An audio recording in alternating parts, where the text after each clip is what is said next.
மெய்யே உன் பொன்னடிகள் கண்டின்று வீடுற்றேன் உய்ய என் உள்ளத்துள் ஓங்காரமாய் நின்ற மெய்யா விமலா விடைப்பாக வேதங்களையா என ஓங்கி ஆழ்ந்த கன்ற நுண்ணியனே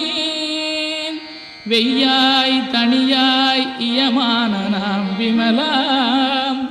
பொய்யாயினையெல்லாம் போயகல வந்தருளி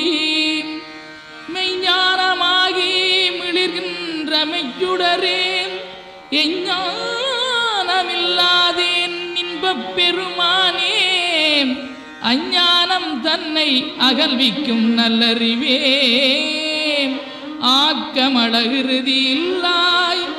அனைத்துலகும் ஆக்குவாய் காப்பாய் அளிப்பாய் அருள் தருவாய்.